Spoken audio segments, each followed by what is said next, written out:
All right, welcome. For those just coming in, please make sure that you put your full name in the chat for the recording. My name's Danny Rowan Hawk, pronouns they, them. I'm a Learning Commons math specialist here, and this is the MAC 1105C test review for test number 3. If you have any questions, feel free to drop them in the chat. I'll probably be asking if you have any questions at the end of each question that we go through together. I highly encourage participation. And let's go ahead and get going. Okay.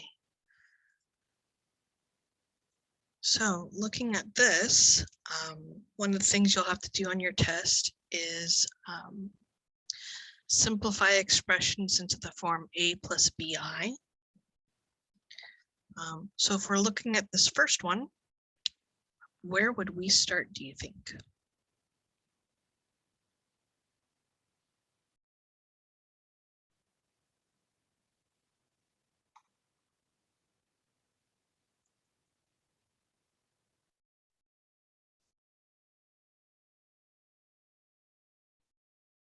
What was the question again? What you said? If we're looking at this first one right here, Mm-hmm. Where would we start? Oh, simplify that square root first. Yeah, we have this square root of negative 32. And we need to change this whole thing into a plus bi. But before we do that, we've got to take care of that negative under the square root. So how can we rewrite this? Negative, square root, 2 factors of 32, and then the I. Okay. So starting off like that, we know that the square root of negative 1 is I, right? How can we break up 32? 4 and 8, maybe something big, 16 and 2. Yeah, there we go.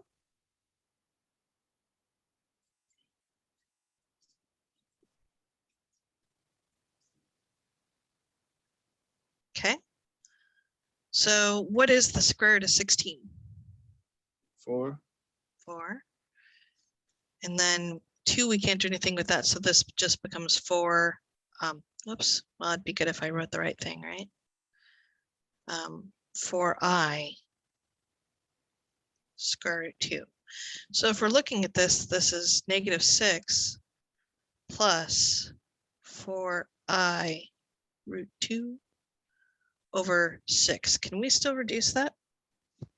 Yes. Yeah, we can. We want to separate that. So we have negative 6 over 6 plus 4i root 2 over 6. And negative 6 over 6 is what? Negative 1. Mm-hmm. And what can we do with the 4/6? Divide, get 2 out of factor 2 out. Yeah. 2 goes into 4 2 times. 2 goes into 6 3 times. And we end up with 2i root 2 over 3. That's about as reduced as we can get. But now we have our a and we have our plus bi.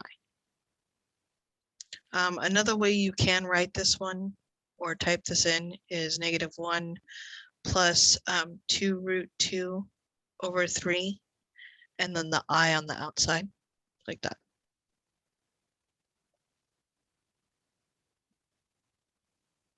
To have it in the traditional a plus bi. Okay, let's take a look at the next one. So on this one, we have negative 10 minus the square root of negative 12 over 6. Again, we have that negative square root that we need to take care of. How can we break that one down? 4 and 3. Yeah. So square root of 4, square root of negative 1, and square root of 3. And the square root of 4 is what? 2. Square root of -1 is I, and we can't do anything with that square root of 3. So if we're rewriting this, -10 minus 2I root 3 all over 6. And again, guys, we're just gonna separate it. Make sure you keep the denominator underneath each term. Right, 3 over 6. And what can we reduce it by?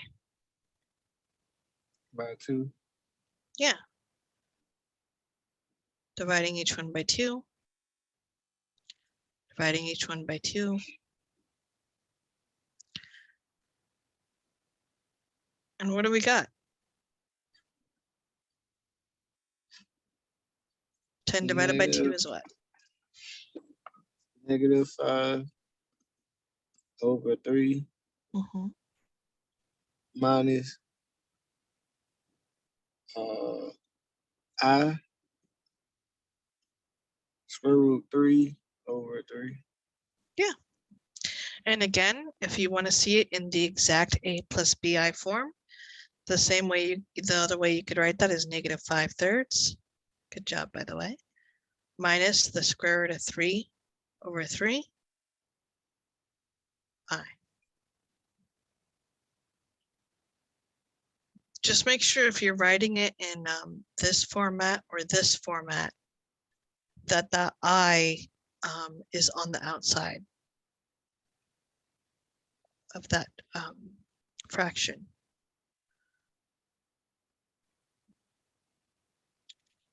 Okay, any questions on simplifying these expressions?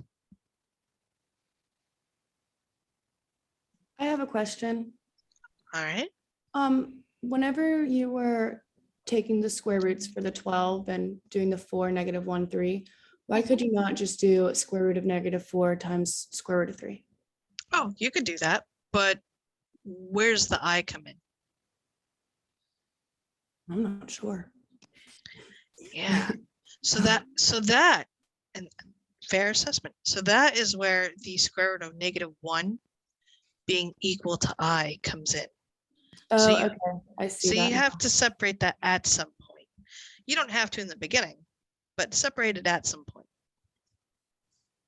Thank you. No problem. Great question. Any others? All right, we'll keep going on. And for those that just joined us, welcome. Please put your full name in the chat, because some of you are just known as iPhone or this person's iPhone, and that doesn't help me much when trying to send you recordings. Okay. Another thing that you guys are going to see a lot on this test is solving equations, and they're going to be mostly quadratics that you're solving, and they're going to want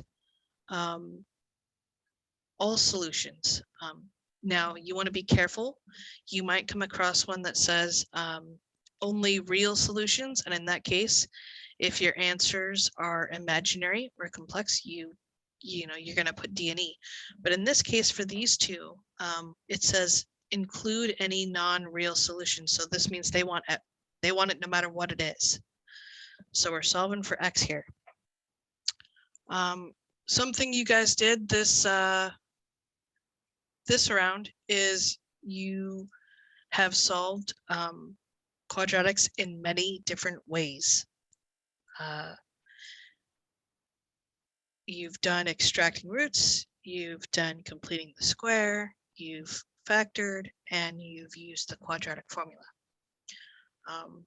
Unless it states otherwise, it is up to you to use what you're the most comfortable with. So if you want to use the quadratic formula for everything that you can, go for it. You want to use what works for you best. That being said, it might tell you to use a specific method, and in that case, you have to know how to use that method. because even if you're turning in your work online, you also have to turn in a sheet that shows your work. So for this one, let's see. For this one though, let's see what we do.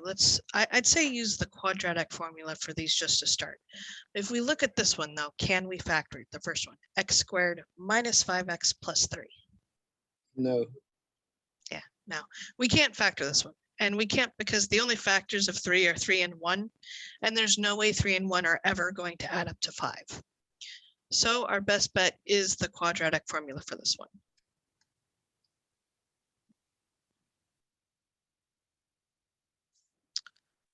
So what are our A, B, and C? A is 1, B is -5, and our C is 3. That's right. And remember, for those of you who are questioning quadratic formula, we have the ax squared plus bx plus c equals 0, and our formula is, does anyone remember it?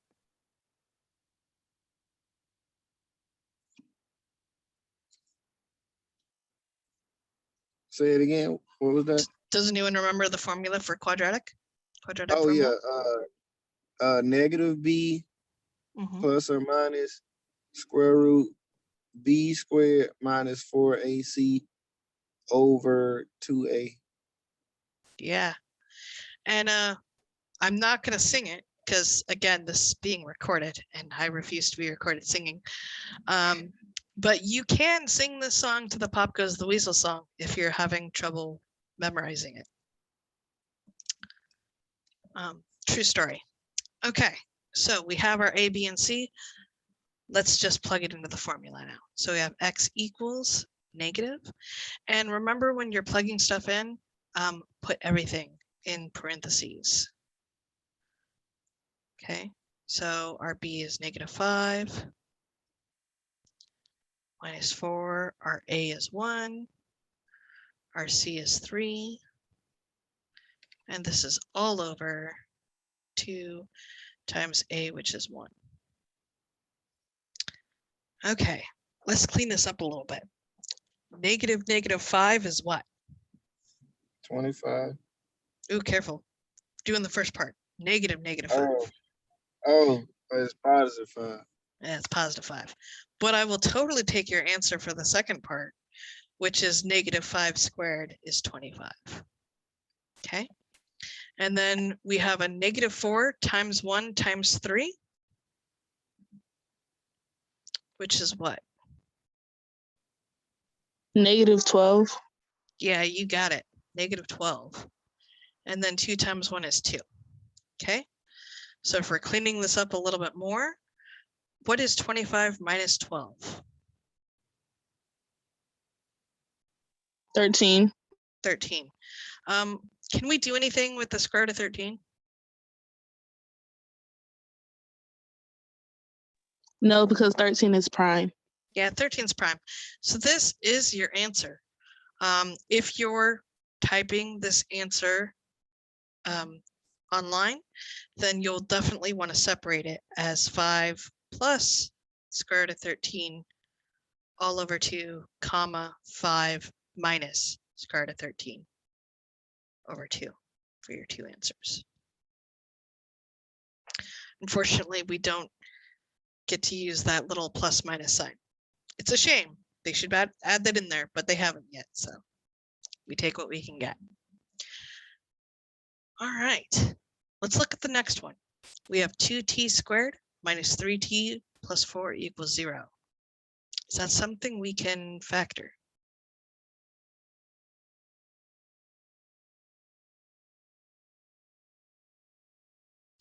Or when you look at that, do you automatically think, let's just use the quadratic?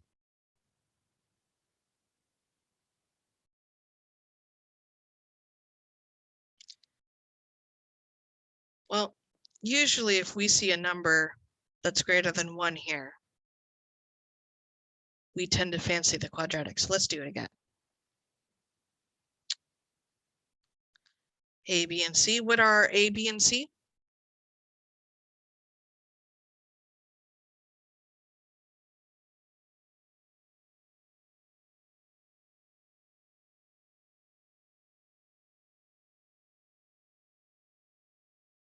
Anybody? What's our I A, have- B, and C? I have a question. I have an answer. Could you divide it by 2, like the whole equation, or would that just be like? Oh, in the first one? Mm-hmm. Well, Yeah, because so up here is our equation. And notice it's divided by 2 times A. And in the first one, our A was 1, because that's a 1. I'm saying since it's like there's a constant in front of the t squared term, could you divide it by 2 just to eliminate the thing, or you have to do it like that? I wouldn't, if we're using the quadratic formula, we're just gonna use these numbers. If you divide everything by 2, you're just gonna make things more complex for yourself with this formula. Okay. Because what happens to that -3 there if you divide that by 2? Now we're dealing with -3/2 for our B. Let's not torture ourselves. So that's why the quadratic formula is really good if this number right here is greater than 1. So this is where the quadratic formula is really good. So in this case, our A is 2. What's our B? -3. You got it. And our C? 4. Yep. And now we're just plugging it in again. So then we have negative. Well, now see what I just did there? I tried to make C our B. Okay, let's try this again. So our B is -3 plus or minus the square root of -3 squared minus 4. Our A is 2. Our C is 4. All over 2 times 2. See where if we would have divided by 2 right there, we would have really harmed ourselves, because everywhere you see a -3, that would have been a fraction instead. And I know there's a lot of us out there that don't like fractions. Fractions are our friends, though, I will tell you that. Okay, cleaning this up a bit. -3 is? Yep, just 3. Okay, cleaning up the inside here, -3 squared.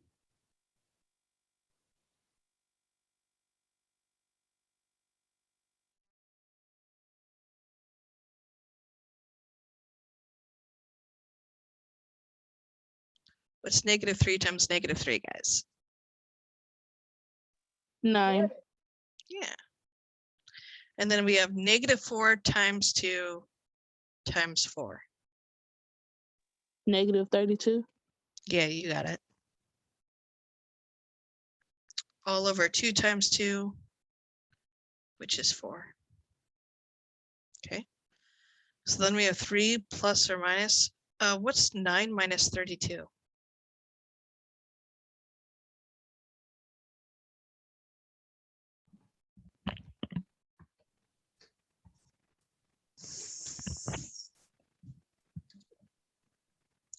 Yes. 23.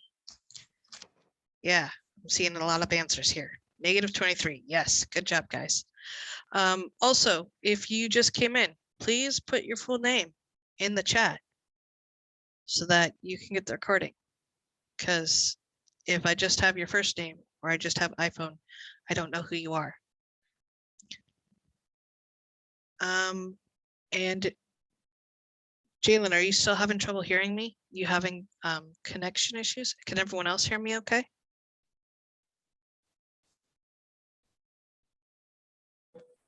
Yes. Okay.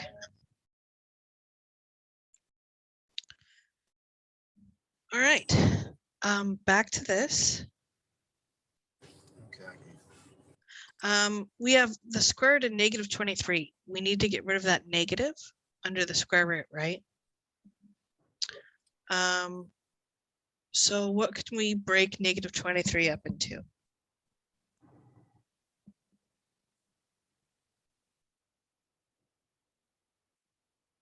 I think that's 23 is prime, right? yeah. But what's our issue with the negative? What's that negative mean? Imaginary. Yeah. Yeah, it means that this is imaginary. So plus or minus I root 23 over 4. Can this be reduced in any way, shape, or form from here? No. No, guys, this is it. So the way you'd write this is x equals 3 plus I root 23 over 4, comma 3 minus I root 23 over 4.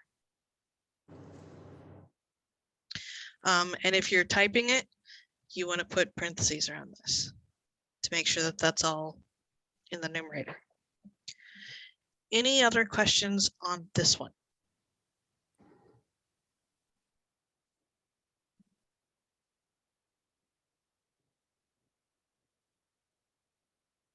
Okay.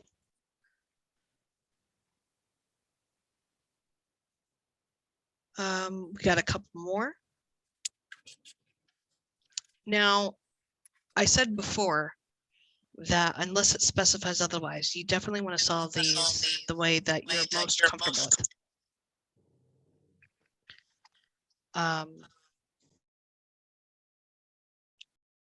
In this case, for this first one though, I will tell you that it is possible to factor it. And so I'd like us to try that because it's important to know how to factor. So if we tried to factor this one, what would our two factors be? And actually, let me write this as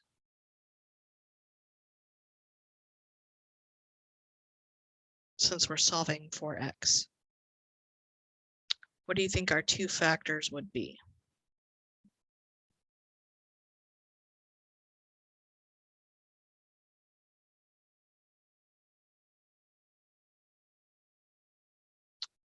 And something to think about as well is, what are the factors of 3? How can we break 3 up? Can we break 3 up?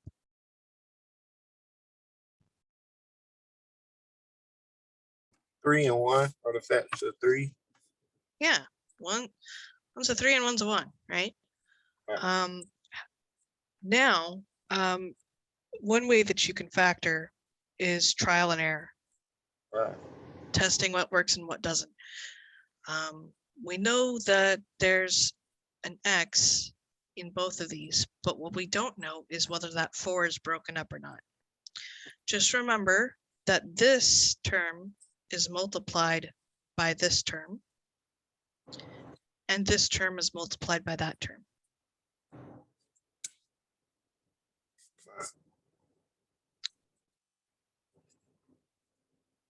So how could we break that up?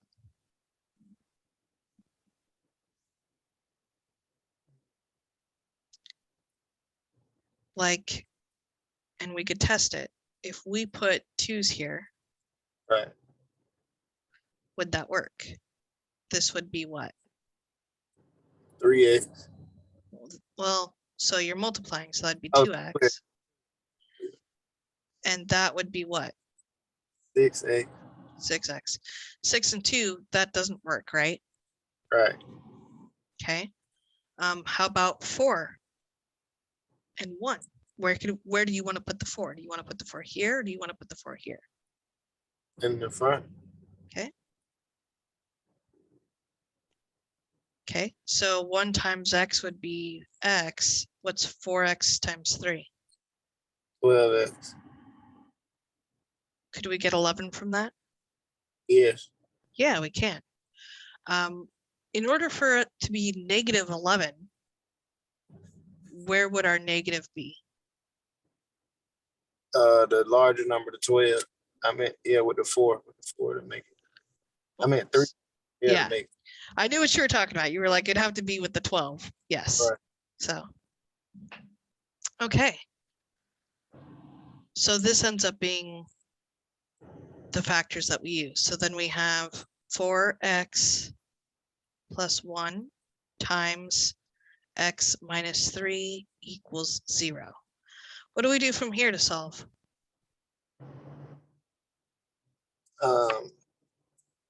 Set them, yeah, you set them equal to 0. So now 4x plus 1 equals 0. And then x minus 3 equals 0. Good job. So over here, x could equal 3, right? So add 3 to both sides, or x equals what? X equals 3. What about the other one? The other one is going to be x equals 1/4. Yeah, negative 1/4. Remember, you'd subtract 1 from both sides, Right. and then divide by 4. Yeah. Okay. So if you're typing that, it'd be x equals negative 1/4, comma 3, and that would be your answer. Any questions on that one?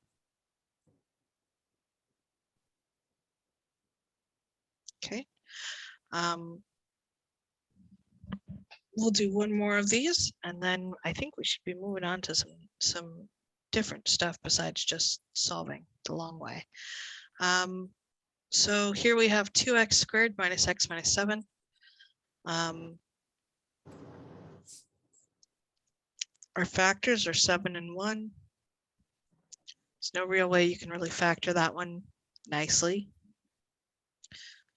So how would you guys like to solve it? Quadratic formula. Okay. So A, B, and C. What's our A? 2. B? -1. C? -7.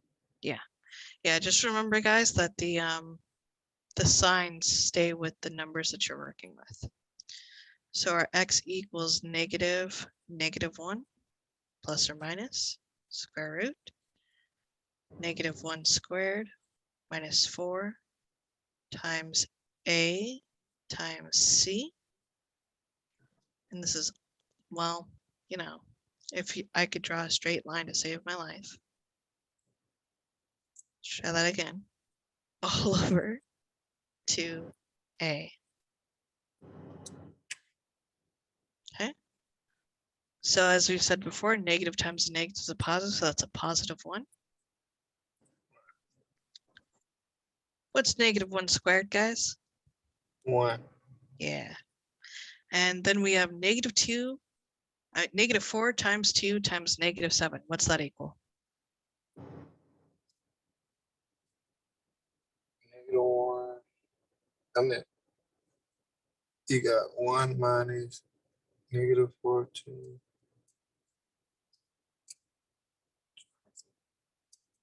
I think it's going to give you a positive answer. Yeah, because you have a -4 times 2 times -7, right? So 2 negatives will be positive. 4 times 2 is 8. What's 8 times 7? 56. Yeah. Plus 1 is 57. Exactly. So tidying this up,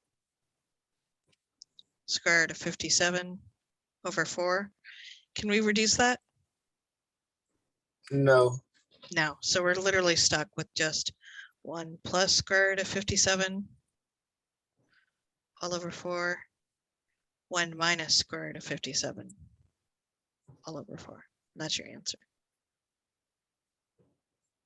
Okay. Any questions? Feeling pretty good about that quadratic formula? Yeah. Okay. And guys, even if it can factor, you can still use the quadratic formula. You could have used the quadratic formula here too, and it would have worked. You would have actually gotten 3 and -1/4 as your answer because the square root would have gone away. So something to note. Okay. One of the ways though that you're definitely going to have to know how to do is solve by completing the square. You guys might have seen this on your test review. It's how it's going to show up. You're going to be given your quadratic equation, and you're going to have to turn it into this form and then solve. So that's what we're going to do here. We have m squared minus 6m plus 4 equals negative 73. So m squared minus 6m. By the way, what's the first thing we do if we're completing the square and we're given this? Oh, put it in that form. So we want to get the that 4. Put it on the other side. Yeah, we want to put that 4 on the other side. And then what we'll do is we'll leave some room here for whatever we need to add to make that a perfect square. And negative 73 minus 4.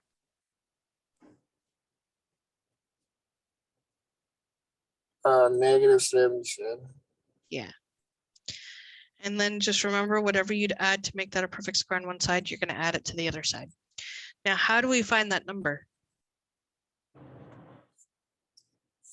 We find that number by the I think it's like the vertex or something like that. I mean, It's close to that. You're on the right. You're on the right track for the stuff for what you do. We definitely involve what? B, right? right. So we take B, we divide it by 2, and we square it. Right. Okay, so what's our B? B is 6. Negative 6, right? Yeah. We'll divide that by 2 and square it. And what is negative 6 divided by 2? Negative 3. And what's negative 3 squared? 9. So we're adding 9 to both sides. Okay. And what's this become?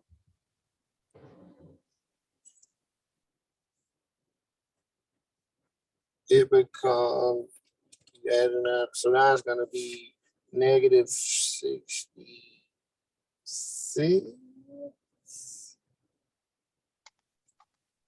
Negative 66.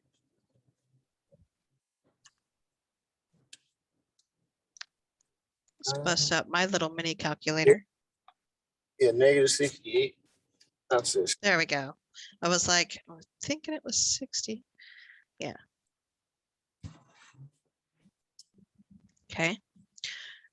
Is this in this format yet? Are we there yet? Yeah, okay. What do we need to do with this right here? Oh, now turn it into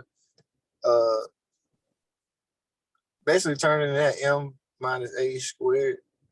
Yeah. And what is our number here that is squared? 3. Yes. For those of you that aren't sure, this number right here, whenever you divide it by 2, this number is what goes right here.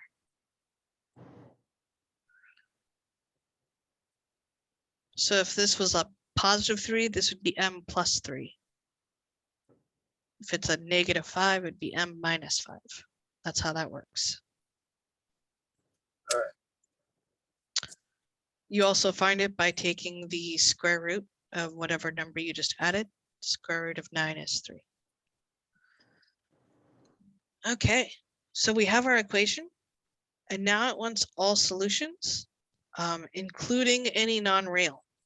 Because this is negative, it's gonna be non-real, right? All right. So how do we take our equation that we have here, this m minus 3 squared equals negative 68, and how do we solve for m? Square root or equal, yeah, square root. Yeah, gonna square it both sides. So now we have m minus 3 equals the square root of negative 68. How do we, Is that is it plus or minus or just straight up? Or we don't do that on this. for what?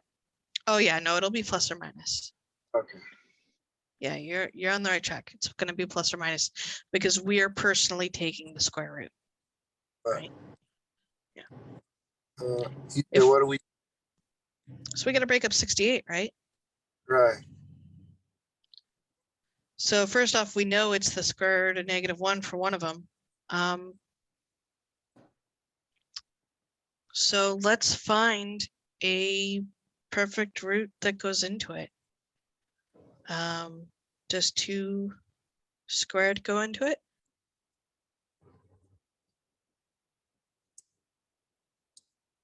Yeah, 4 can. You said 4 and 17. 4 and 17. Since you know the other number 17, 17 is prime.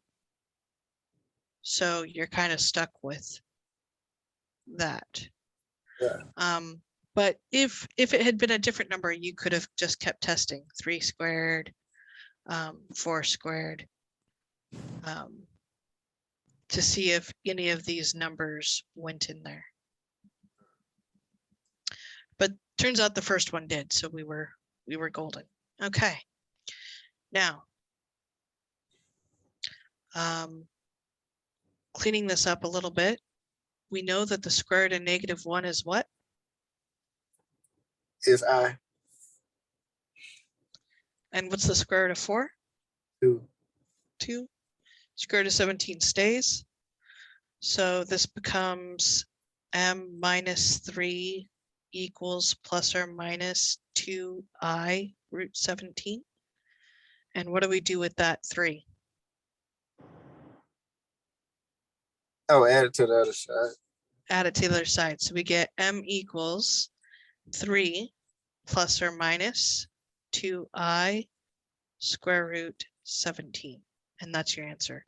Again, if you're writing it in, typing it in the online, it's m equals 3 plus 2i root 17, comma, 3 minus 2i root 17. Any questions about that one?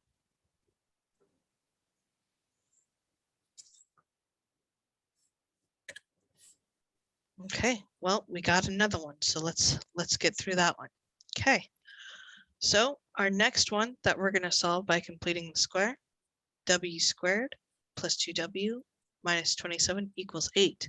This time our number is not negative. Okay, so what's the first thing that we do here? 27 to the other side. Yeah, we're going to move that to the other side. So w squared plus 2w. And again, I'm just going to leave that room for it. And what is 8 plus 27? 35. Yeah.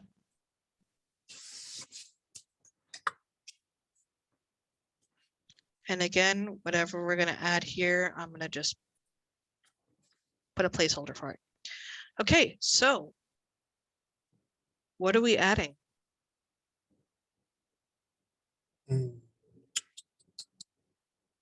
Oh yeah, we got to do the b. So 2 over 2 squared.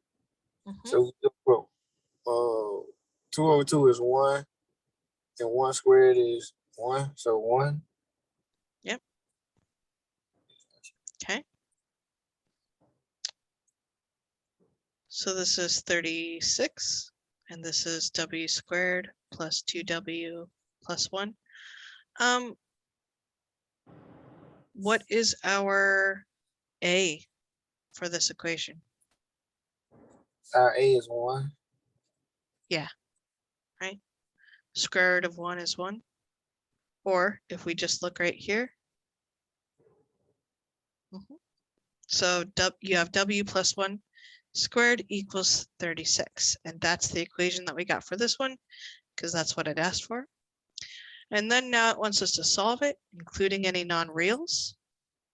So we have W plus 1 squared equals 36. What do we do to solve for W from here? I'll do that square root plus or minus 36. So I mean square root of 36. So W plus 1 equals plus or minus, is there a square root of 36? Yeah, 6.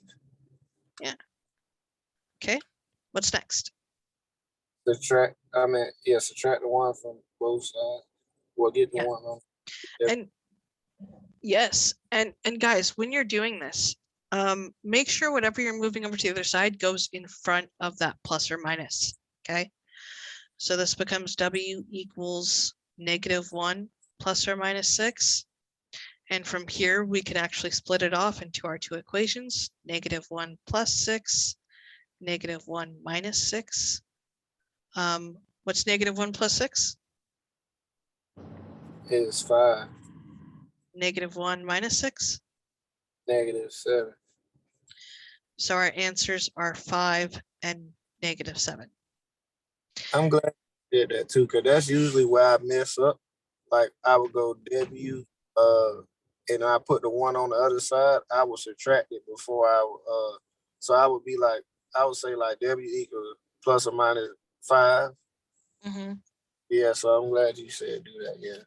Yeah, it's a common mistake. We all make it. I've made it on more than one occasion myself. So just make sure that when you're moving whatever number you have over here to the other side, anything you move over goes right here before the plus or minus. So that way you're not changing the nature of the equation. Any other questions on completing the square?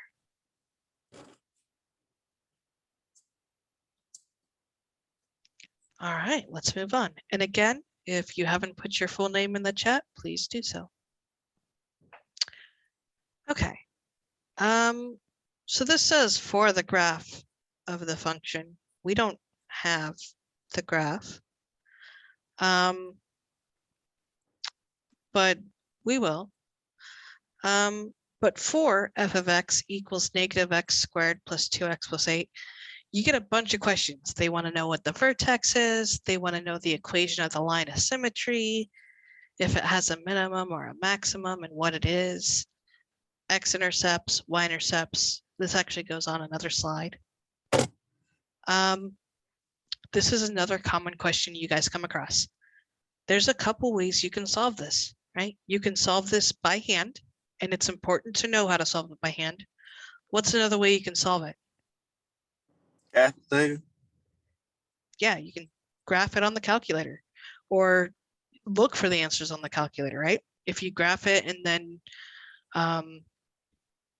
use a second calc, you can look for the zeros, you can look for the minimum and maximum. If you're using Desmos, you can just do it all right there, right? Right. So it's important to see all this and know it. We're going to do this one by hand, and then I'll show you on Desmos where to find everything for the graphing part on the second page. Sound good? Because again, if you're told to do it algebraically or by hand, make sure that you do it by hand and show the work. So if we want to know the vertex of this equation, what formula do we use? Negative b over 2a. Yeah. And that's for our x, right? Right. And then for our y, what do we do? We plug the x back in. You got it. Okay, so what's our b? 2. What's our a? 1. -1. -1. So we have -2 over 2 times -1, which is what? -2 over -2, which equals 1. Okay, so then we're just gonna plug that back in. Oh, see, I'm trying to add negatives here, guys. What am I doing? 1 squared plus 2 times 1 plus 8. So this is 1 squared is 1, negative 1 plus 2 plus 8. What's that equal?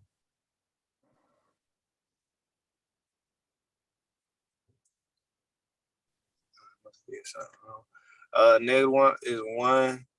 Negative 1 plus 2 is 1 plus 8 is 9. Yeah. So what is our vertex based off of what we looked for?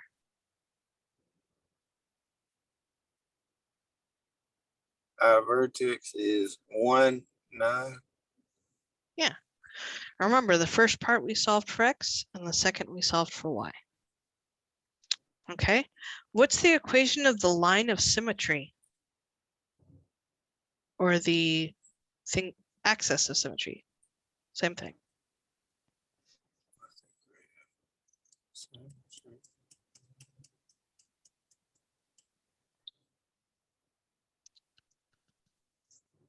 What's a quadratic usually look like? Oh, a squared plus some or plus or minus b. Bx plus c, right. But what's the graph usually look like? Oh, a parabola. Yeah, it's like it either opens up or it opens down. And the vertex is that point right here, right? Well, Right. what's the axis of symmetry or the line of symmetry in that parabola? The y-axis. How do we make it or know that it's symmetric? What point or line is it symmetric on? If we cut it in half this way, is it symmetric? No.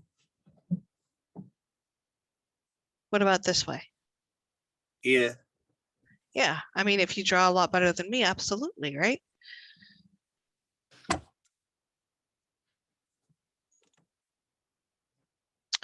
So if the axis of symmetry is a vertical line through the vertex, what's the line of symmetry for this one?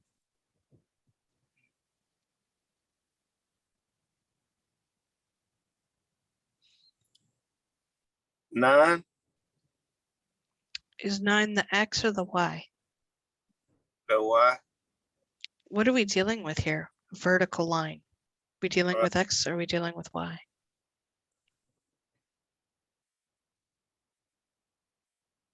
I think vertical on the x is, I think. Yeah, vertical's x. So it's x equals. And what is our x on that vertex? 1. 1. Oh, okay. Yeah. So our line of symmetry should align with our vertex. It's going to be x equals whatever our vertex x value is. Now, based off this equation, the negative x squared, does it have a minimum or a maximum? It has it's negative x, so it has a maximum because it opens down. Yeah, this opens down because it's negative, and so it has a maximum. And we know what our maximum is, right? What's our maximum? It's 9. Yeah. It's because it's at the vertex. How about X-intercepts? X-intercepts. How would we solve for that?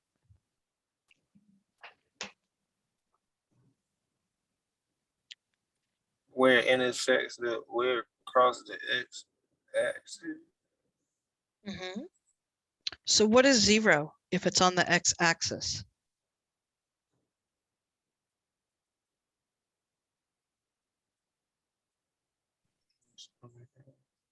is the X value or the Y value of those points 0? Y. Yeah. So we let Y equal 0. And we have negative x squared plus 2x plus 8 equals 0. I don't know about you guys, but I like to have the x squared be positive. So I'm just going to move everything over to be x squared minus 2x minus 8 equals 0. Can we factor that at all?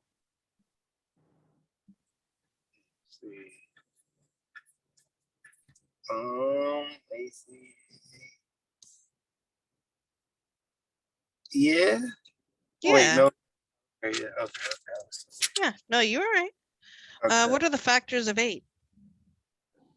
4, 2. If we want it to be -2, which number needs to be negative, the 4 or the 2? The 4. Yeah. So now we can set those equal to the 0, right? Separately. Right.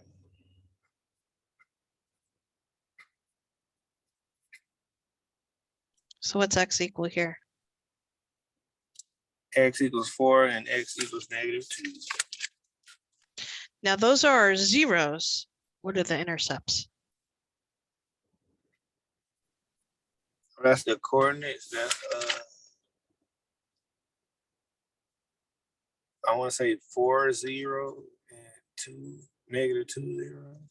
Yeah. And again, if you would be typing this in the calculator, so you would do 4, 0, comma, in parentheses, -2, comma, 0. And that would be your answer. How about the y-intercept? If we're looking for the y-intercept, what are we plugging in for? What are we plugging 0 in for? For the x's. Yeah, so we let x equal 0. So y equals -0 squared plus 2 times 0 plus 8. What's our y? 8. So what's our y-intercept? This time is 0, 8. Yeah, 0, comma 8. Okay. And this is how we've done things algebraically. Okay. And then it would say, okay, now sketch it using all the information. Well, our vertex. Any way you could go back to that slide and it still has the, oh, cool. Thank you. Oh yeah. Oh yeah. No, I changed this. So that way nothing I write on the slides erases until the end of the recording. So that way, we're not having to constantly like erase and rewrite, and you guys have the information. Thank you. Finding solutions, guys. We're finding solutions.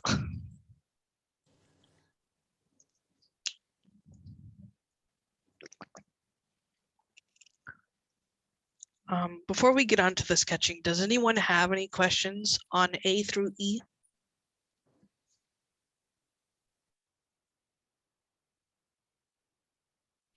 Is everyone good? Is it cool to move it forward?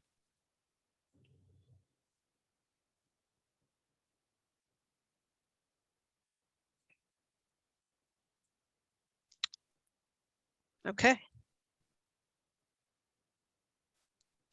So the information, and I'm going to just rewrite what we've found so far. We know the vertex is 1, 9. We know the axis of symmetry is x equals 1. We know the x-intercepts are 4, 0 and -2, 0. We know the y-intercept is 0, 8. We also know the maximum is 9, but that just means it opens down. Okay. When you're graphing on the computer though, and this is what's really nice, you only got to worry about 2 points and then it makes the thing for you, right? So if we were doing the vertex, so 1, 9, Right. and then you could choose probably the Y-intercept and it will graph it, right? I'm gonna mark the X-intercepts though, just because I'm trying to graph it as nice as possible for you guys. Unfortunately, I'm not as cool as the computer, so I can't get it perfect. What would be the domain and range of this function? The domain would be, that's the axis, so the domain would be from negative infinity to, and it look like it go all the way to positive on the other side. I just don't know if you got the union or not. Yeah. Okay. So spoiler alert, the domain of any polynomial, and this includes quadratics, is all real numbers, negative infinity to positive infinity. So if you've got an x squared, an x cubed, an x to the fourth, an x to the fifth, so on and so forth, the domain is always all real numbers. It's going to eventually hit everything along the x-axis. The y-axis, though, the range in this case, especially for x squared, is different, right? For even root functions, polynomials. What is the range here? 9. It stops at 9, right? Where does it start? Oh, it starts at negative infinity because it come from down. Yeah. And it stops at 9. And remember, it's going to include that. So domain is going to be any possibility here. Range is going to be anything here. And the weird thing about it, you know, domain is read from left to right, so that's good, right? We do most things from left to right, but domain is read from down to up. Okay, that's the weird one. Any questions about this?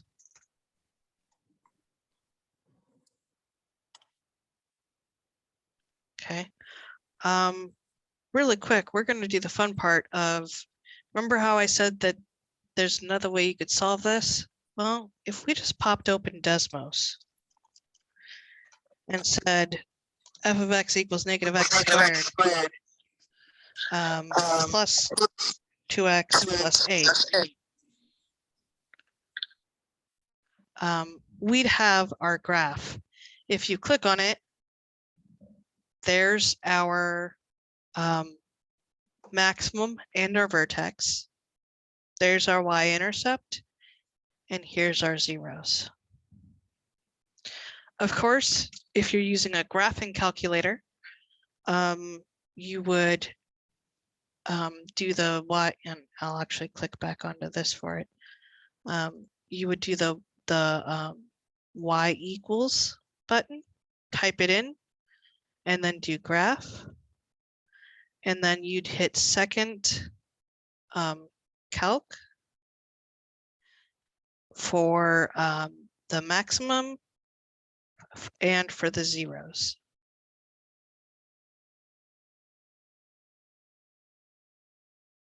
And that's how you could find everything using the calculators either way. Desmos is my best friend though, so just saying. Any other questions on this or questions about the calculator?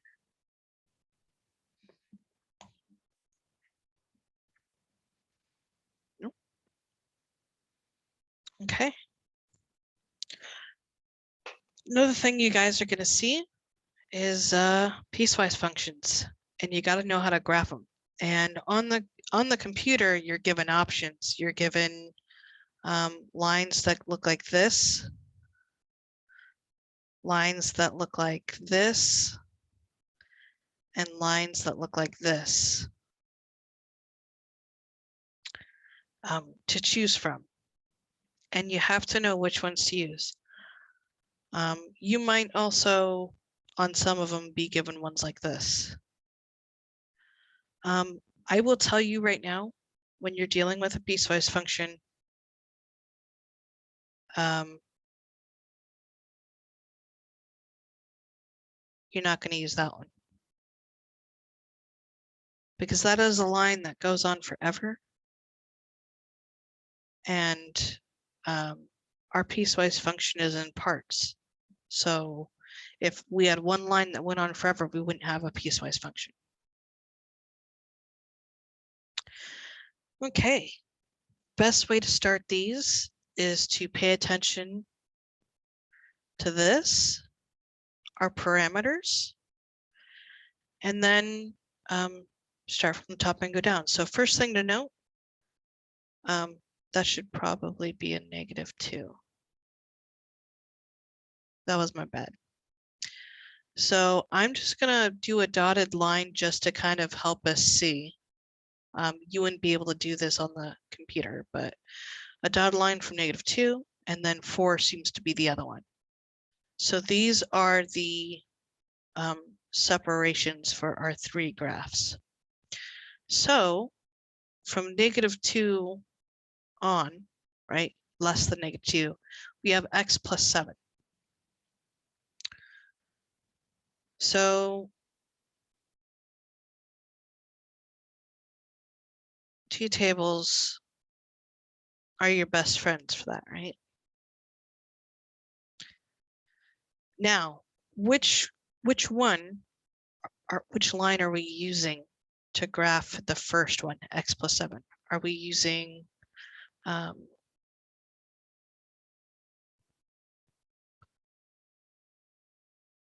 1, 2, 3, or 4? And obviously we already know we're not using 1. So we're using 2, 3, or 4.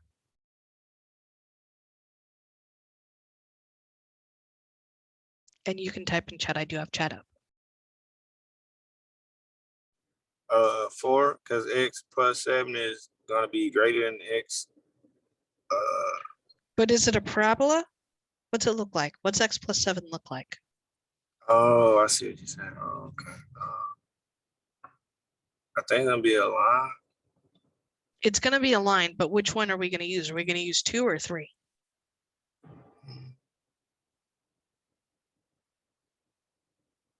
Dang, 3? Yeah, we're going to use 3. In fact, you're probably going to use 3 on this side and this side because it goes on forever, Right. unless told otherwise. And for this one, because it has parameters where it stops, you're going to use 2. So just note that when you're graphing on the computer. Yeah. And for that, we're just going to plug in. So we're going to start with -2, x plus 7. What is -2 plus 7? Is 5. 5. And then we need, so -2, 5. And then we need another point on this side. We could choose anything. I'm just going to do -3. What's -3 plus 7? 4. 4. So -3, 4. And so you'd graph it and you'd eventually get your line that goes out that way. It's a little bit straighter than that, right? The other thing with these, and I'll note that you'll also have a choice of doing closed and open circles. We'll get to that part. Don't do that until you've graphed everything first. Okay.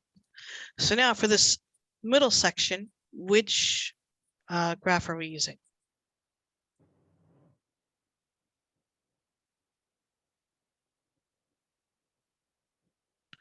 From -2 to 4, what are we graphing? Um,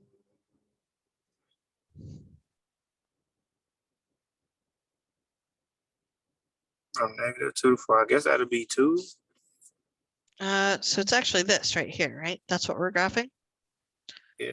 So we were graphing y, or I actually should just say f of x equals x plus 7. Right. So between -2 to 4, we're graphing f of x equals 3. What's that look like? Oh yeah, that's what I was saying. Graph 2. Or would it be 4? Yeah. Well, Uh, so yeah, so if we plugged in -2 here, what would our answer be for this middle one? -2. Can we plug anything in? No, no matter what, it equals 3. Yeah, no matter what, it's 3. So this is just a horizontal line, right? So from -2 to 3, and from 4 to 3. Right. And again, that's using 2 to graph it, right? Because it has places where it stops. Okay, so now we're graphing the last one.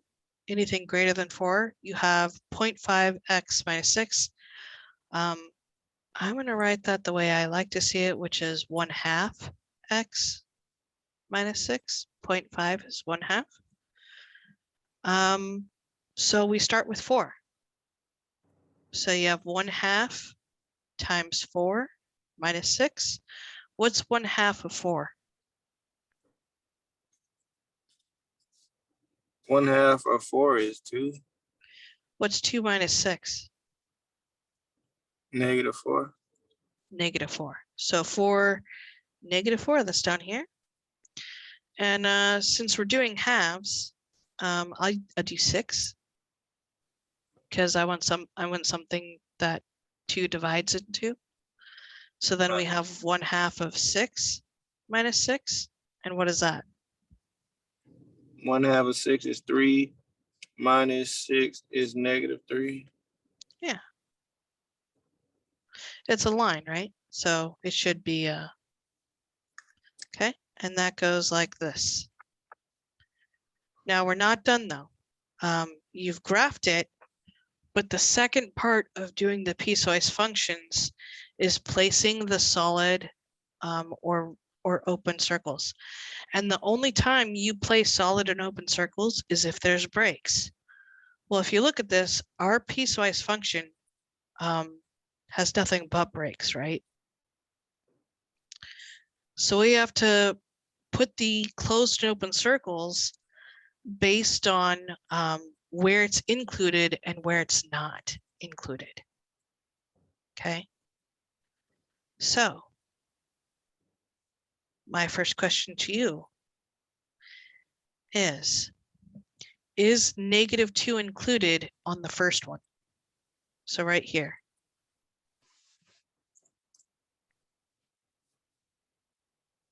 You said -2 include on the first one? On the x plus 7. The first line is -2 included. Right Yeah. here. Yeah. So this is a closed circle. Okay. Moving on to the next line, we have -2 is less than x is less than or equal to 4. Is -2 included on the second line? No. No. So you're going to put an open circle here. Okay. How about on the 4 for the same line? Yeah. Yeah. So you close circle there. Okay. And then lastly, for the last line, x is greater than 4. Is that included, the 4? You said x greater than 4? Yeah. No. No. So open circle here. You should only have to worry about placing the open circles. So as long as you place the open circles, it should count it as correct. And that's what that looks like. Any questions on graphing piecewise functions? Because there are a lot of moving parts to them.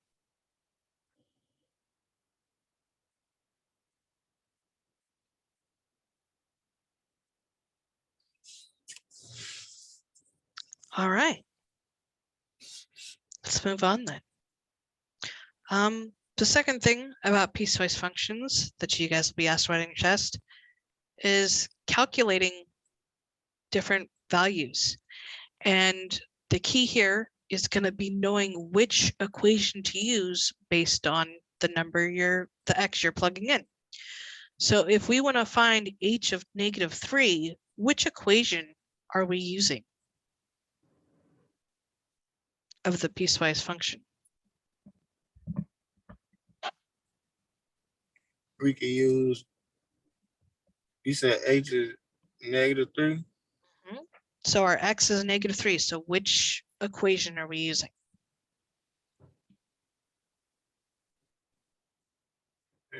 We can use That should first. be -3.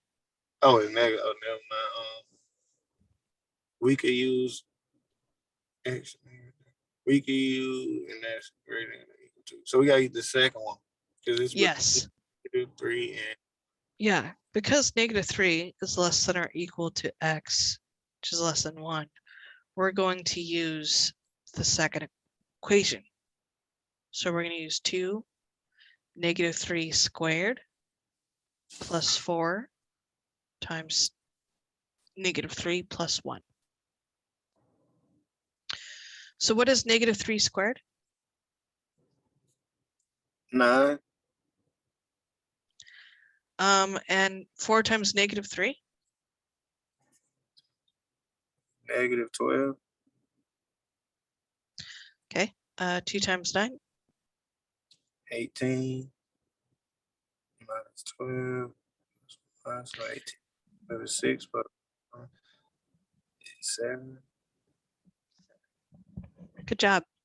Okay, so for the second one, h of 2, which equation do we use?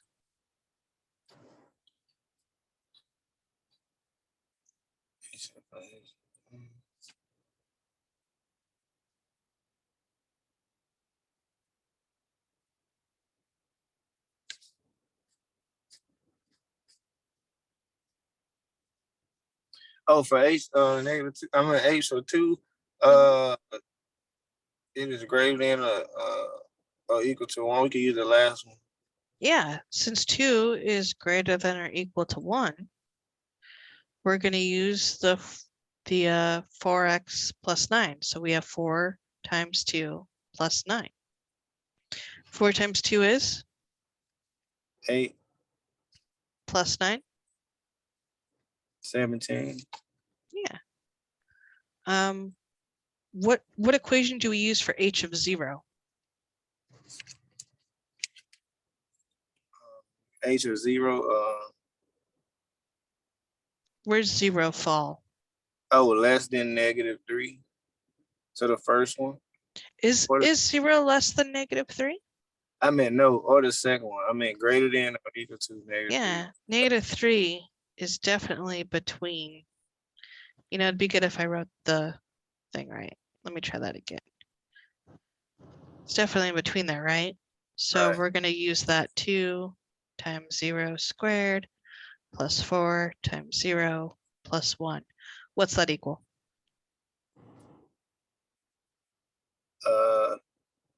1. 1, because everything else is 0. Right. Okay. How about for h of 1? Which equation do we use? Which one does that x fit in?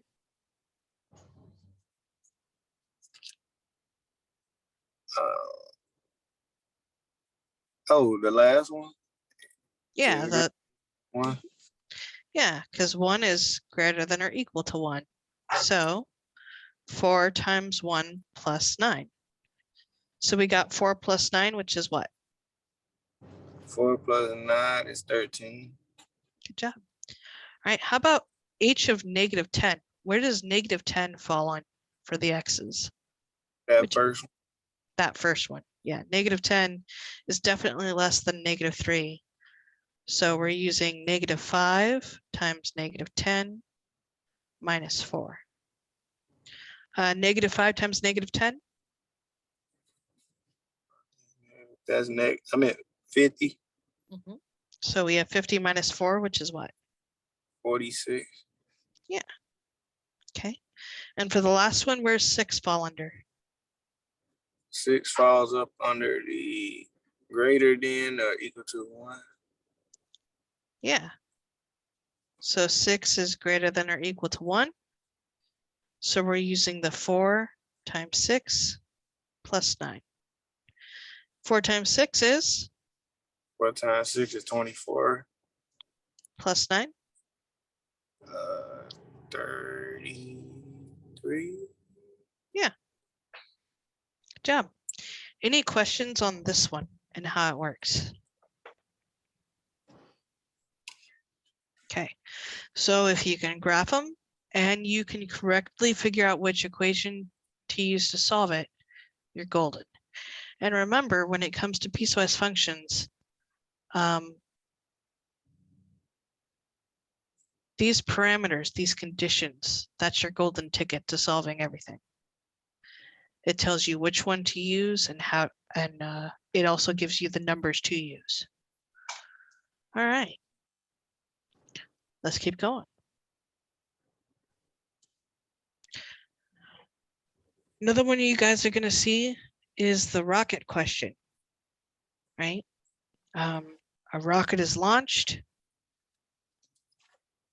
It goes a certain height above sea level, and it's given by this function, -4.9 t squared plus 226t plus 248. It wants you to round to 1 decimal place. So let me ask you, when it asks, how long does it take until the rocket reaches its maximum height? What would you be looking for if we were solving this algebraically?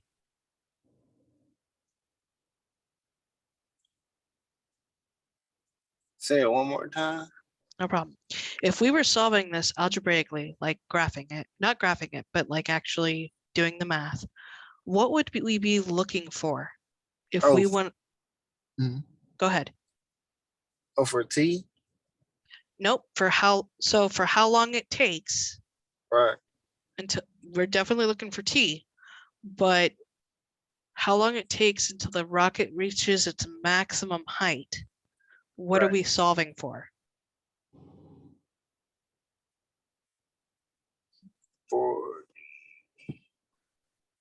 For the max, like you just said, the max. Yeah, we're solving for the max. What else is the maximum in this case?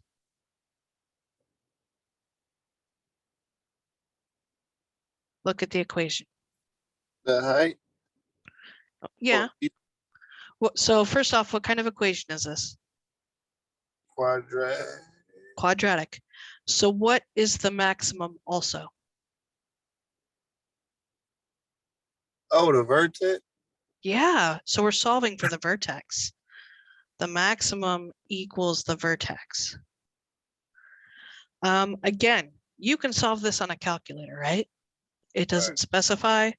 I'm going to go ahead and solve it on the calculator this time just to save time because we have already done Vertex Formula by hand, and you'll be able to watch that later. So I'm just going to make sure I type this in right. And that's h of t equals -4.9 t squared plus 226t plus 248. Okay, and to give you guys an idea, I've typed it in, and then I'm going to just zoom out.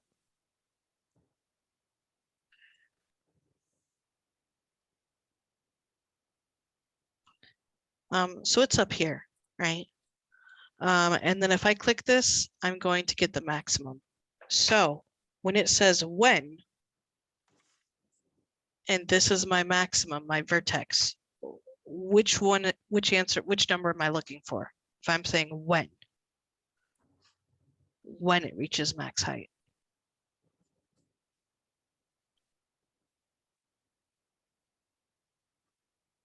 You said which number? Oh, we looking for the Y. When?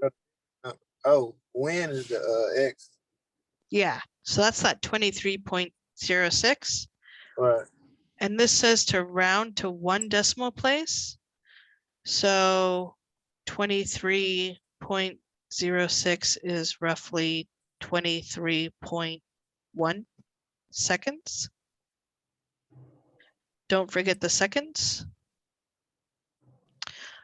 What is the maximum height? The bigger number.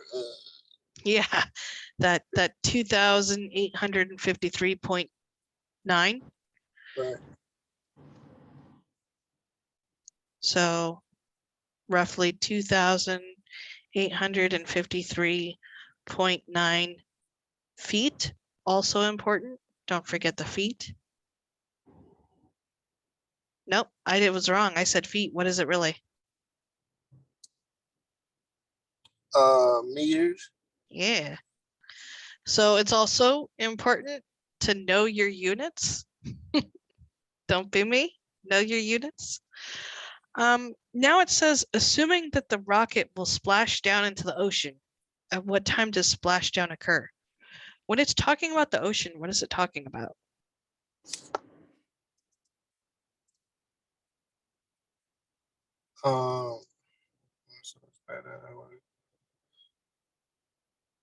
I guess that'll be the bottom, the base, because the ocean. Okay. 0, So yeah, and I want you guys to think about this. My graph is not going to do it justice. And the other one is a little hard to see, right?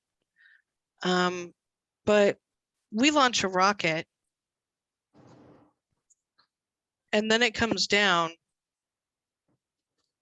What's the ocean considered? the ground in this case. But what's the ocean considered on the graph? Oh, what? You cut out. Oh, the x-axis. Yeah, yeah. So that's something to think about, and this goes for all quadratics, whether you're dealing with a rocket or you're dealing with Angry Birds, right? Where it hits the ground or where it hits the ocean is the x-axis. So we're looking for our zeros. Now, which one makes sense? The -1 or the 47?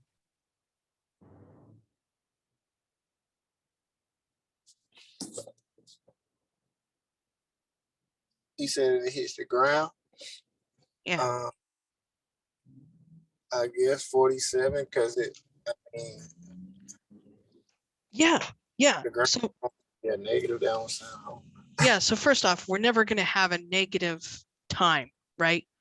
Right. We can't go back in time. So we're never going to have a negative answer for time. 2, even if that graph had been shifted, right?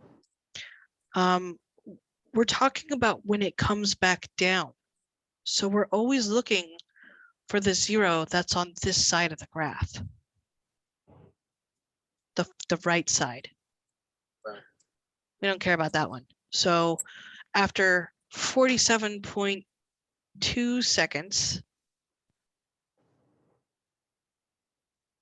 it splashes down. 47.2 seconds.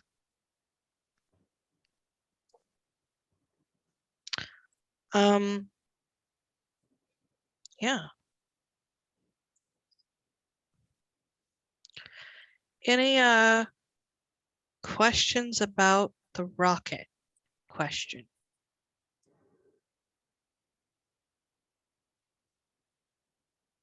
Everyone feeling pretty good about that one? And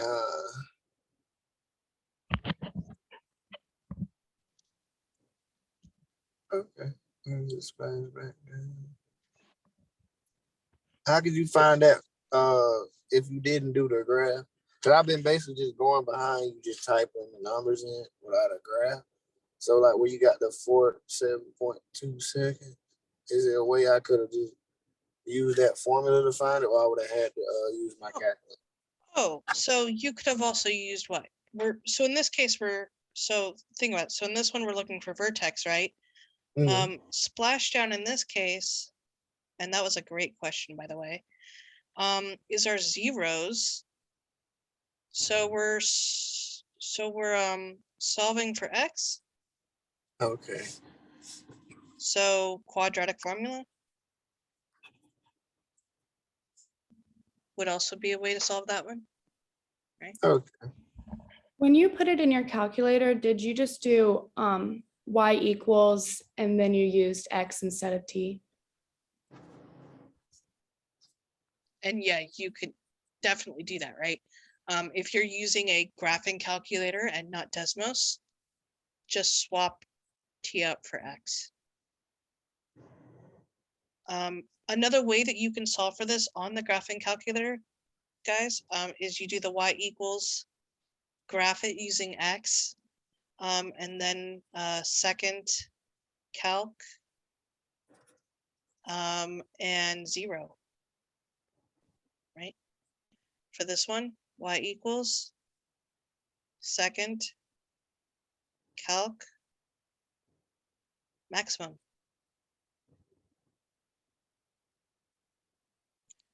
The zeros work the same way that the maximum works. You have a left bound and a right bound. First bound is above the x-axis, the second one's below the x-axis. Or I think I said that switched. Yeah. And then it tells you what the zero is.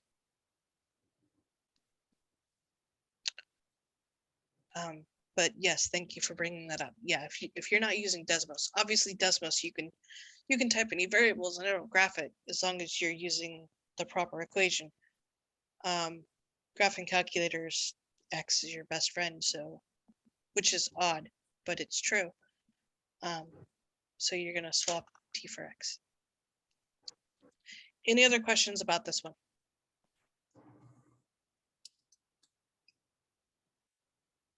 All right. Another thing you guys dealt with, and you're going to be asked, is for the domain of this function, of rational functions. So how do you find the domain?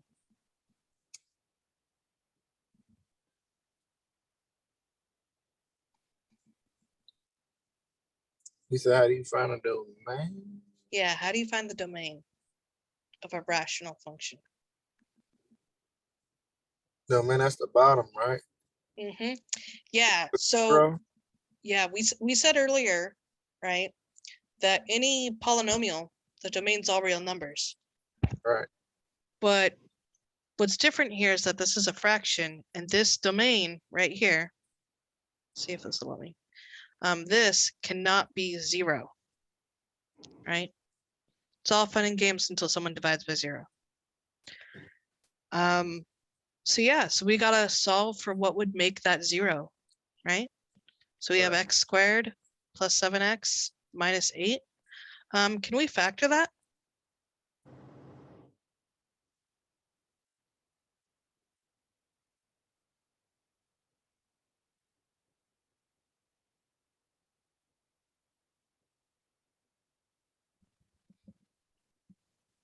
How could we break that up?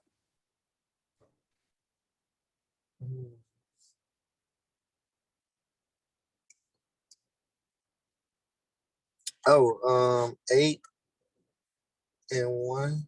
Yeah, and we need this to be a positive 7. So, but we do need a negative in here because this is a negative 8. Right. So positive 8 and minus 1. Right. Right? Set those equal to, and I'll do it like this, and x minus 1 cannot equal 0. So x cannot be what? X cannot be negative. Mm-hmm. And X cannot be what? 1. So if we were doing this in set builder notation, it'd be the set of all X such that X cannot be 8 or -1. Or sorry, I switched that around, didn't I? Let me try that again. -8 or 1. If we were doing this in interval notation,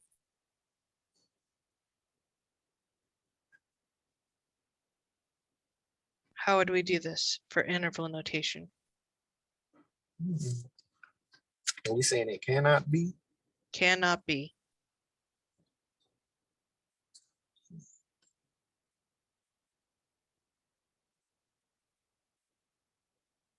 Another way to see this is you have a number line, Right.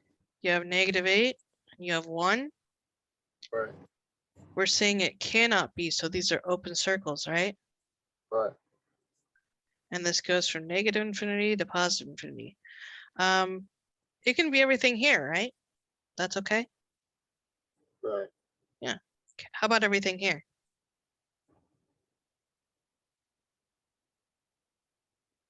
Yeah, because it's not -8 or 1, so we don't have to worry about it being 0. Right. And then how about on the other side? The same. Yeah, so how do we write that? Starting from left to right. Oh, -infinity To where? to Where's the -8, but it's open. So it's a parenthesis. Right. Now what? Union from -8 to 1 open Yep.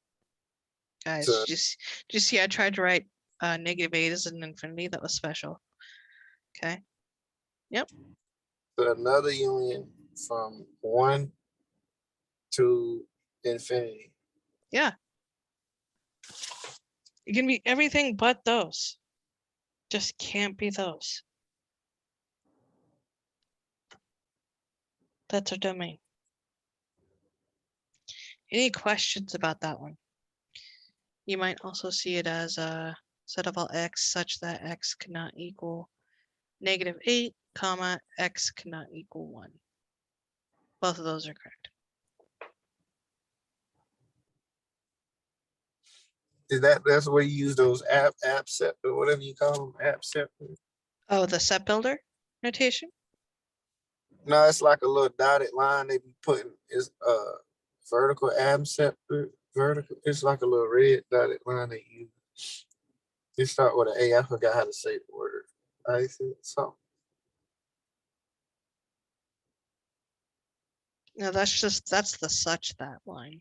It's but yeah, I know what you're talking about. On the keyboard, it looks like this on the keyboard. Or that. Yeah, that's the keyboard button.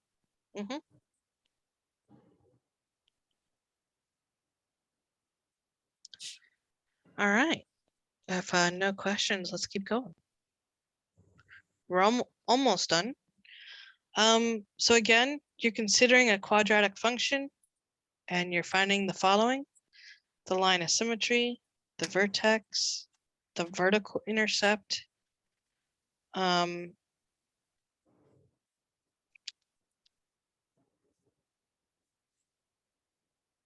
the 2 X-intercepts.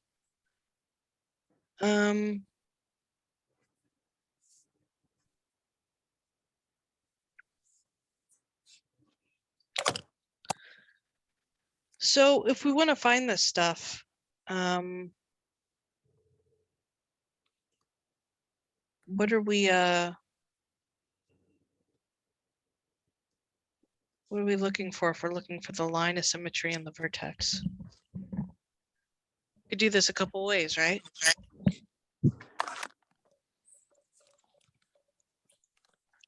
Could graph it. Could use the vertex formula. And this time I'm going to type it the way you would in a graphing calculator, because you're just going to use X, right? Right. Okay. So this is my parabola. I'm gonna zoom in a bit.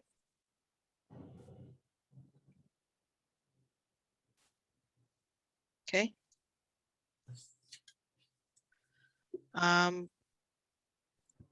If we click, here's our vertex. -1.5, comma, -23. What's our line of symmetry?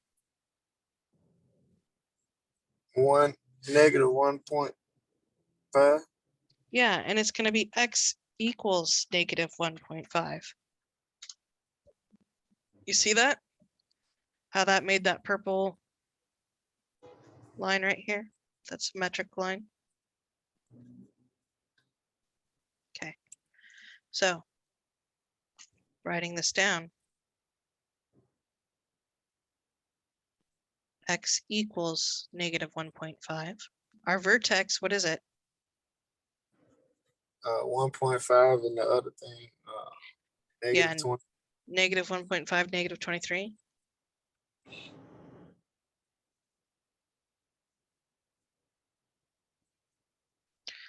I don't like that it says vertical intercept. That might be an error of the thing.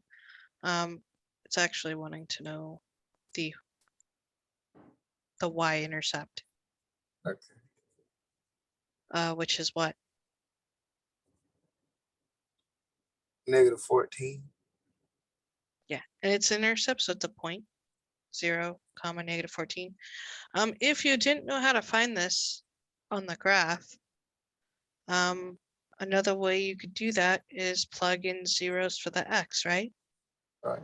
So y equals 4, 0 squared plus 12 times 0 minus 14. And that's just -14. Okay. And then the coordinates of the zeros, right? I think this says to 2 decimal places if roots are rational. These are definitely irrational roots. So -3.90 and 0.90, -3.900 and 0.900. And if it wants it to 2 decimal places, but you have that -3.898, make sure you put that 0 there. That's going to be important. Because even though that 89 rounds up to 90, and technically that's -3.9, it wants 2 decimal places. Okay. Right. All right. We are nearing the end. I think we got like a couple more slides and that's it. You're going to be dealing with absolute value inequalities. What's the key with absolute value inequalities? The key. How many equations do you really have?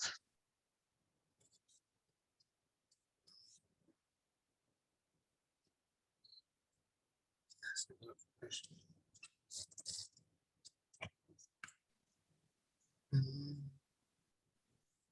I'm gonna say 2.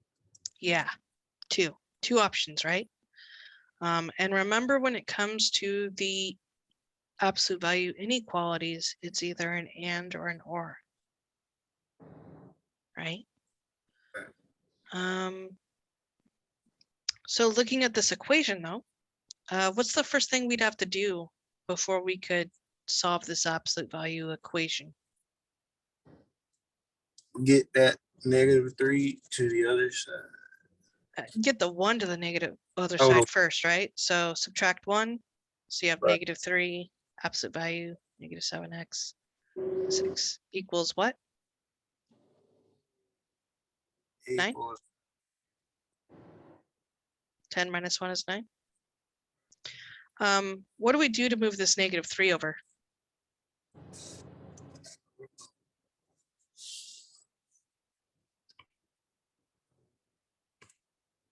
Remember that it's multiplied by that? oh yeah, divided. Yeah, so we're going to divide by -3. So this is the absolute value of -7x minus 6 equals 9 divided by -3 is what? -3 is -3. -3. Now I have to pause you right here.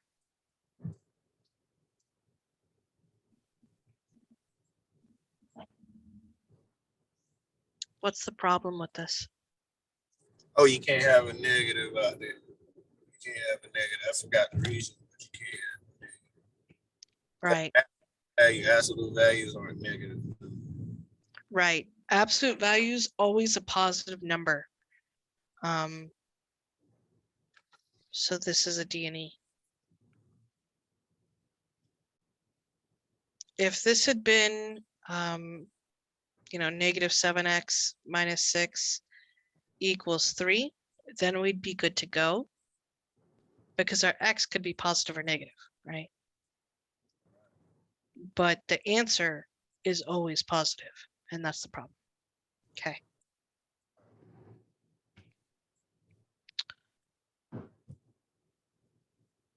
All right.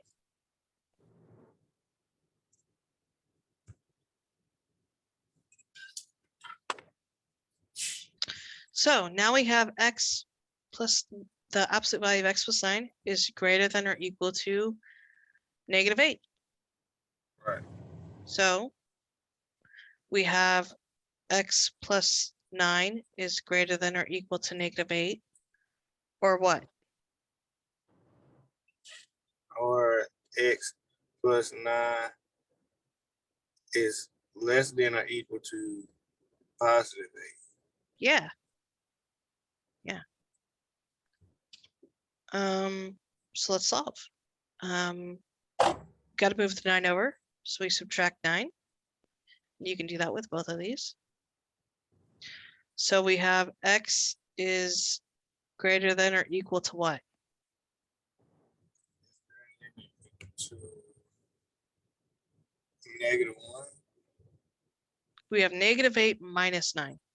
Oh, -9. Oh, -17. Okay. And then we have x is less than or equal to what? X is less than or equal to. Oh, that was the first one. So the second one is 8. That one is -1. -1. Okay. So we have x is greater than or equal to -17, or x is less than or equal to -1.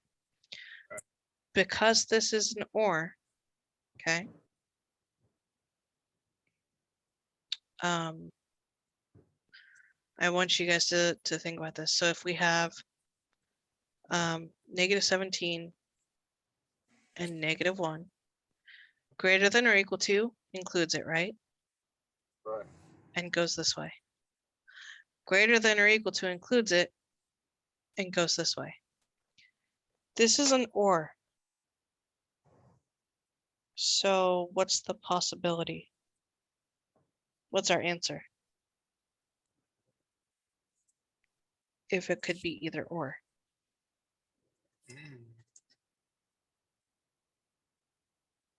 Oh, Well, it's bracket. It's gonna be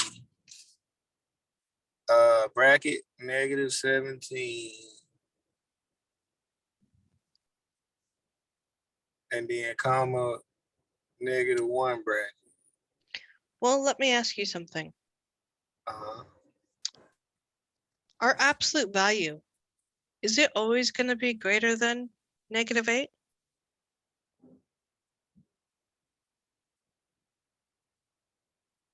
It's always gonna be no. No? I thought our absolute value was always positive. Right. So it doesn't matter what we plug in, does it? No. So it's all real numbers. Because this is an OR situation, this shows you that it's all real numbers because it's either all this or all that, which means it could be anything. Right. And if you looked at this from the beginning and know that if it's greater than a negative number, that's always the case. Okay. I'm sorry, I'm confused why it's parentheses and not brackets still. For negative infinity to positive infinity? Yes. Okay, so I was showing you what these graphs look like, right? Remember that this is an OR. This means that it could be this one or it could be that one. So it has the option of both. This isn't an and. It doesn't have to meet both conditions. It could be either one. If you plug in, say, a number greater than -1, if you plug in 0 for x, what do you get?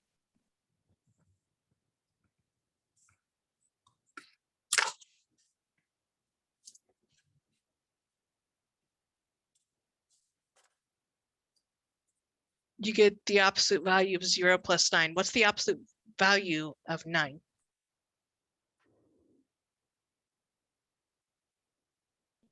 -9? What's the deal with absolute value? It can't be negative, so it's just 9. Yeah. Is that going to be greater than or equal to -8? Greater than, Greater than. But it's still going to be that, right? right? Because our absolute value is always positive, no matter what we plug in, that's always going to be the case. It's always going to be true. Because it's always going to be greater than -8. You're never going to you're not going to get a negative number. So you're not going to get something less than -8. Make sense? Yes, now I get it. Thank you. Yeah, if this was a less than, then we'd have we'd have to go in between. Because then it would be narrowed down to where it had to meet both of those conditions in order for it to work. But this is one of those where it could be either one. It doesn't matter. And therefore it has the options of both worlds or the option of everything. Let's take a look at this one. You have the absolute value of 3x minus 1 is less than -15. Man, what is with this? Before we do any work, is there an issue here? Yes, it can't be negative. Yeah, it can never be less than -15. So this is also D and E. Could you maybe do an example with one positive? Yes, I'd love to. I was a little upset that that didn't happen. I actually pulled these from the test review, so that just ended up being the way the cookie crumbled. Yes. In fact, I will actually do. Let's do x plus 5 greater. Oops, that was funky. No, I don't want the. There. Wait. Hold on, my eraser thing went freaky on here. No, come on. There we go. Greater than 7. So we'll do this one. And then I'm going to say for the other one, let's do x plus 3 less than 4. So we have a greater than or less than, okay? All right, so if this is the case, what are our two equations?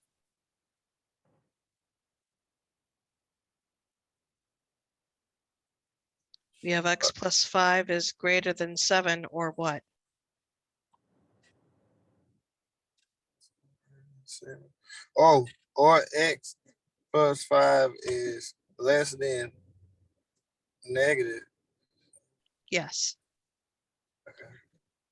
So remember that when you're making your second equation, you flip the sign and that the other number's opposite. All right. So now we're just subtracting 5 from both sides. So x is less than what? X is less than 2. I mean, What? 12. Negative 12, right? Right. Or x is greater than what? X is greater than 2. Yeah. Okay. So this is one of those where if we have negative 12 and 2, first off, it's open circled, right? It doesn't include them. Less than negative 12 goes this way. Greater than 2 goes this way. So how do we write this in interval notation? Parentheses, negative 12, 2, parentheses. Ooh, careful. We're starting from left to right. Where does it start from? Infinity, negative infinity. Yeah, Right. where's it go to? Negative 12. Yep. Then in union with 2 to infinity. Good job. Right. Good job. That's how that one works. All right. Now let's look at the other one. This one we have two equations. This one is an and. You can separate it and say this and this, or you can combine it because this is x plus 3 is less than 4 or greater than negative 4. So it's between two numbers. You see that? So it's and rather, and greater than negative 4. Oh, I see what you said. This only works if this is a less than.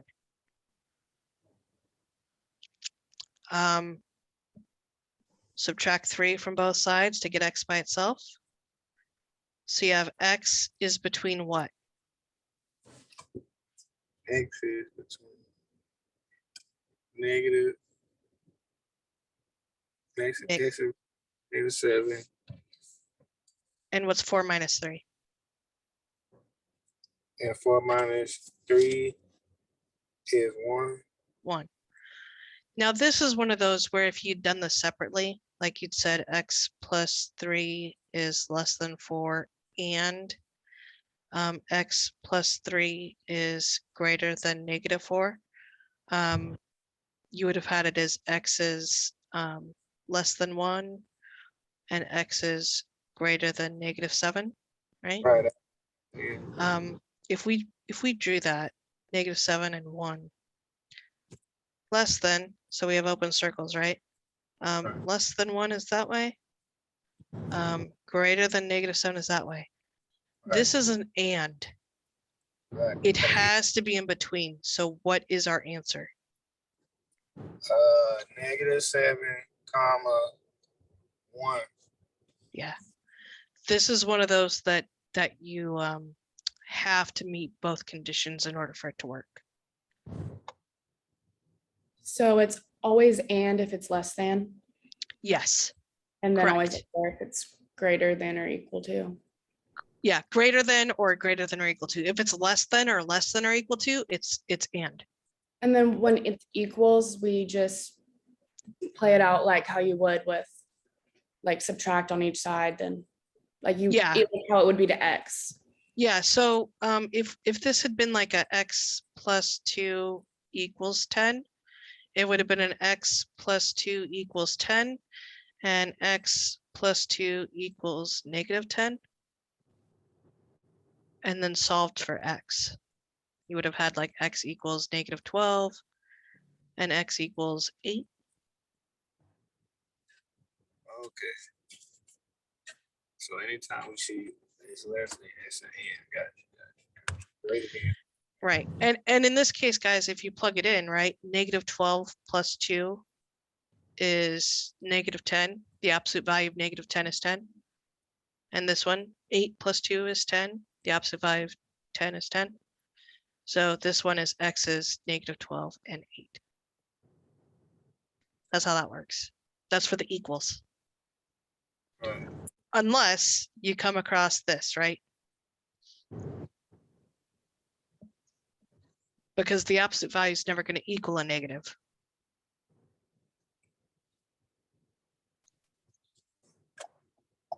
Okay. You guys feel a bit better about that stuff? Have any other questions about it? So that's it. All right. Do you guys feel good with degree, leading coefficient, and constants? The degree is the highest one, right? So that would be x6, x Yeah. is 6, What's the leading coefficient? 3 Yeah, constant? is 6, -6, and -6. Yeah, so -6, and there's your 3. Yeah, that's it for that one. And these are I have a couple of these left over. And then that should be it. okay. These are going to be easiest to solve by graphing. So when you have these inequalities, it's best to get everything on one side, graph it, and then see what it's asking. So we're going to move that 2b and that 3 over. So this is b squared plus 2b plus 3 is less than 0. I'm going to bring up the graphing calculator real quick, and this is what I'd suggest you do, is graph it as well.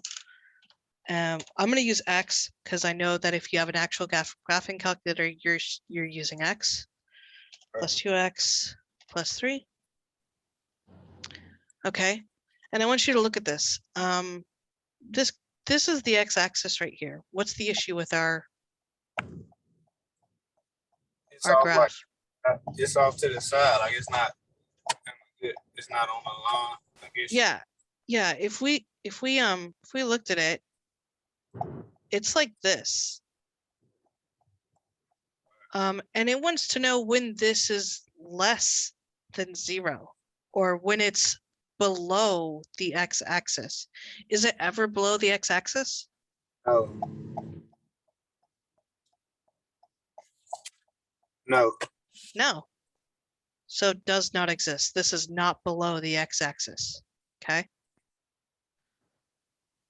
Let's move on to another one. Again, you have 3 terms. It wants to know when it's less than 0. You can type this in as it is to graph it in your graphing calculator and Desmos. Okay.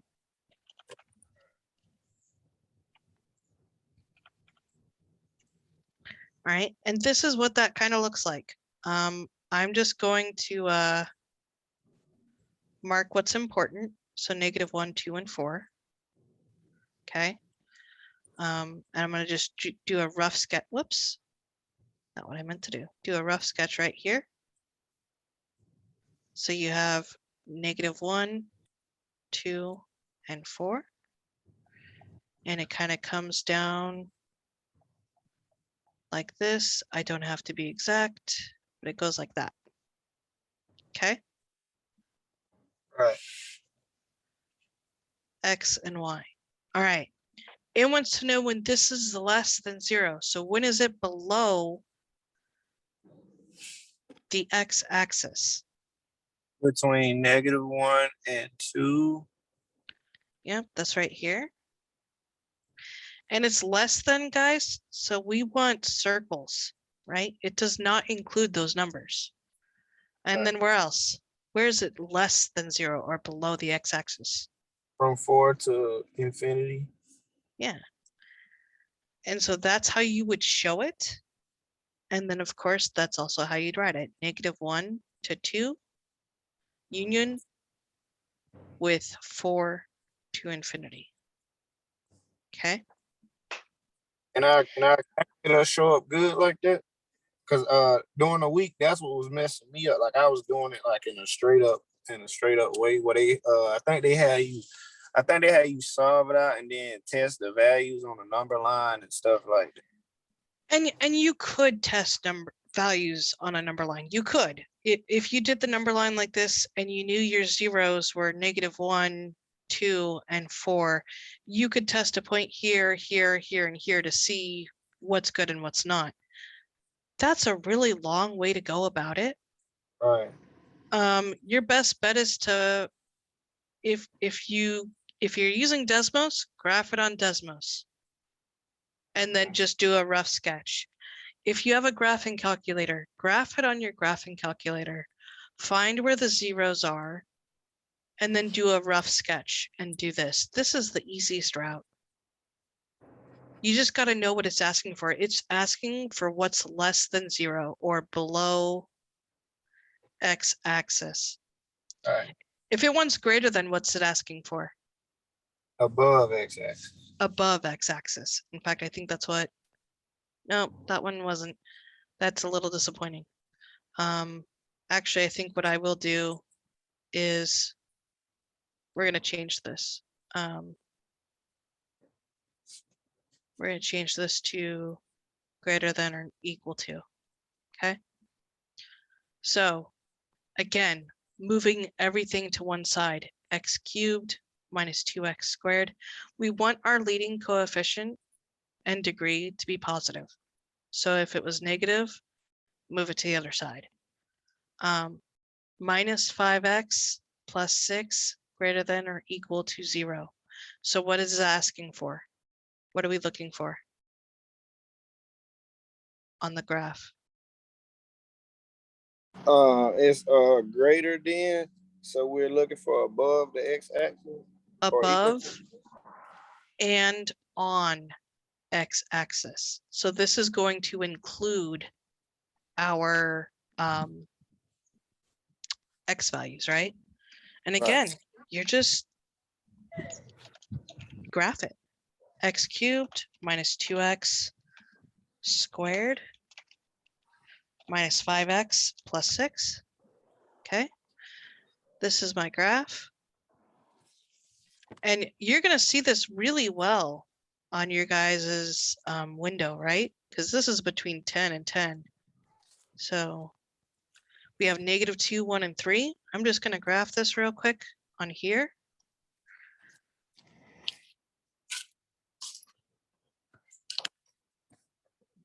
And this is a really good way to show your work too, right? So we have -2, 1, and 3. You just know it goes like this, comes up and goes up. Okay. And what do we want? What's important to us? Well, so on and above and on the x-axis. So filled in circles above. Above. Yeah, the testing points thing is a great way to do it. But this is what you're really doing. And it's nice to actually see and know what you're looking for. Right. So what is our solution set from left to right? Our solutions is above from -2 to 1 and from 3 to infinity. Yeah, and these are in brackets because it equals. Right. Okay. Anyone have any questions on that?